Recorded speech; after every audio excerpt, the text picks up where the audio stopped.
Raja Wali dikenal sebagai makhluk yang tidak pernah lari apabila terjadi badai, Bapak Ibu.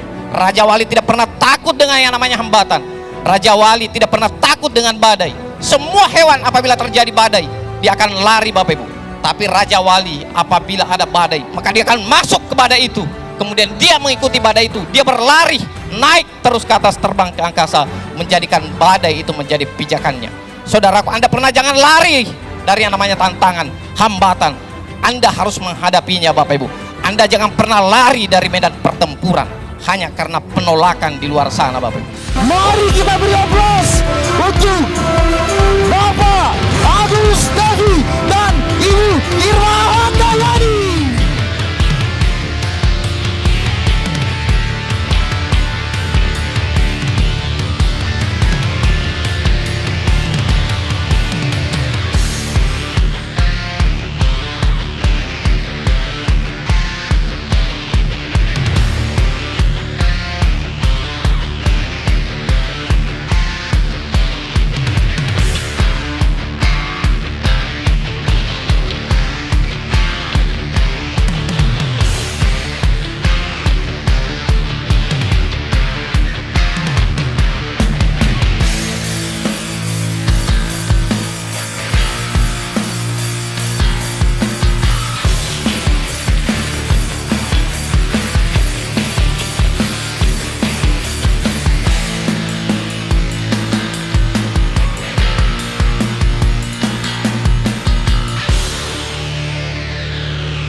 Pelan-pelan Ki, panas Ki. Alhamdulillah. Kayaknya memang cocok untuk ini keluar kok. Hamparan sungai yang membentang jauh dengan balutan pebukitan menampakkan keasrian desa yang sangat indah. Air yang jernih seakan memberi nuansa yang sangat damai. Di tempat inilah Agus Tepi lahir dan besar menjadi pemuda yang tangguh. Kehidupan desa yang jauh dari keramaian tak lantas membuat Agus Tepi merasa sepi dengan cita-cita.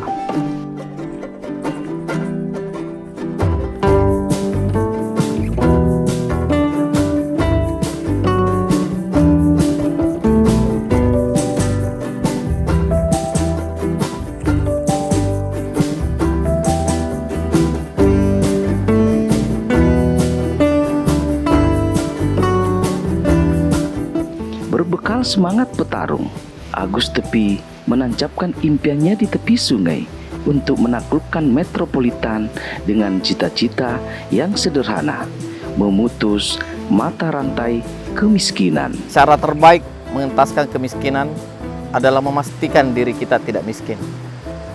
Bukan tanpa alasan saya mengatakan itu. Saya adalah anak seorang petani yang harus menghabiskan banyak masa kecil membantu orang tua di kebun. Kerasnya kehidupan waktu kecil menjadi pelajaran penting dalam diri saya untuk menjadi orang sukses. Saya mau mengentaskan kemiskinan, minimal dimulai dari keluarga saya. Terkadang saya mengelus dada kalau mengingat masa-masa kecil saya di kampung. Bagaimana tidak, Saya lahir di rumah yang sangat sederhana di Manimpahoi, Kecamatan Sinjai Tengah, Kabupaten Sinjai. Disitulah saya tumbuh menjadi anak yang kental dengan kehidupan bertani. Kami memiliki lahan satu-satunya sebagai sumber kehidupan keluarga. Teman akrab saya satu-satunya adalah sungai yang ada di dekat rumah. Karena saudara kandung saya tinggal di daerah lain bersama ibu. Sungai menjadi sangat dekat dengan saya karena tetangga terdekat saya itu berjarak kurang lebih sekitar 1 km. Saya bisa bermain dengan teman-teman sebaya saya jika ada anak petani lain yang datang di kebun.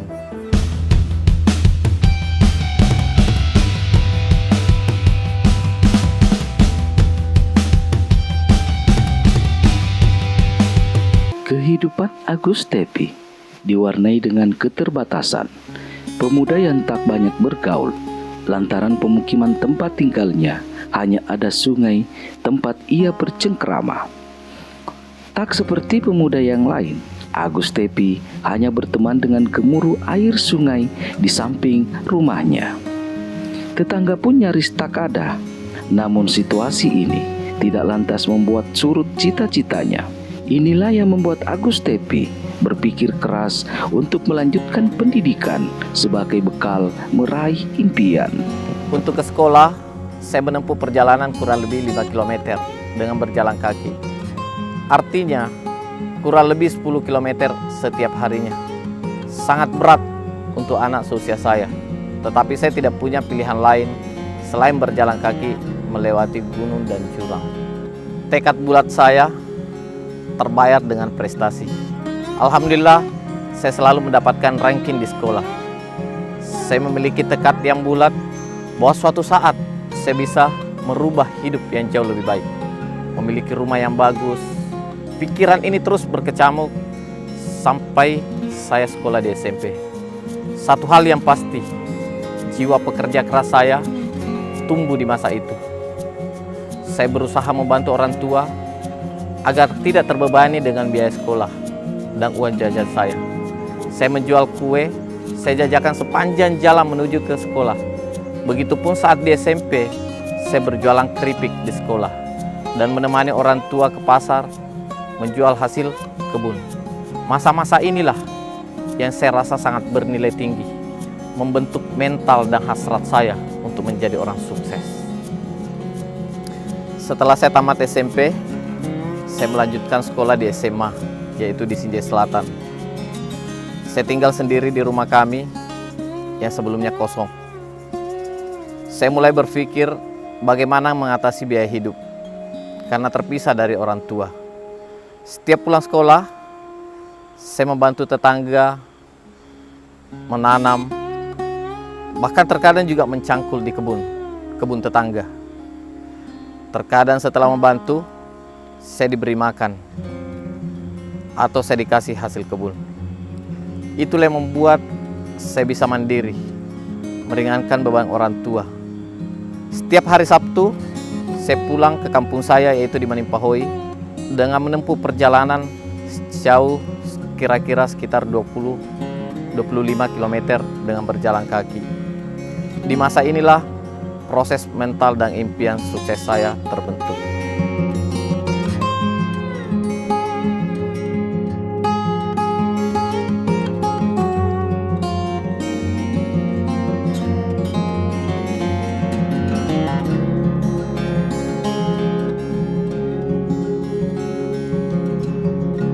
Cita-cita yang tidak pernah terkubur terus menggelora seiring gemuruh air sungai di samping tempat tinggalnya. Dengan tempahan alam dan kerja keras dari berbagai situasi, menjadikan Agus Tepi bermental yang kuat dalam menghadapi kehidupan. Disinilah awal Agus Tepi mengambil keputusan yang sangat berat sebagai pemuda desa, yakni meninggalkan kampung halaman menuju kota Makassar, hanya ingin mengubah nasibnya. Tamat SMA, saya membuat keputusan yaitu berangkat ke Makassar, yaitu saya kepingin mengubah nasib di kota Makassar. Sebenarnya saya kepingin sekali melanjutkan pendidikan di perguruan tinggi. Tetapi harapan itu saya kubur karena saya tidak punya biaya untuk kuliah. Biaya hidup saja susah, Bapak Ibu. Kemudian pada saat itu, waktu saya di Makassar, saya mencoba untuk melamar pekerjaan. Dan alhamdulillah, saya diterima di salah satu hotel yang ada di Makassar. Dan di situ saya mendapatkan pekerjaan sebagai OB, office boy. Dan pada saat itu saya sangat bersyukur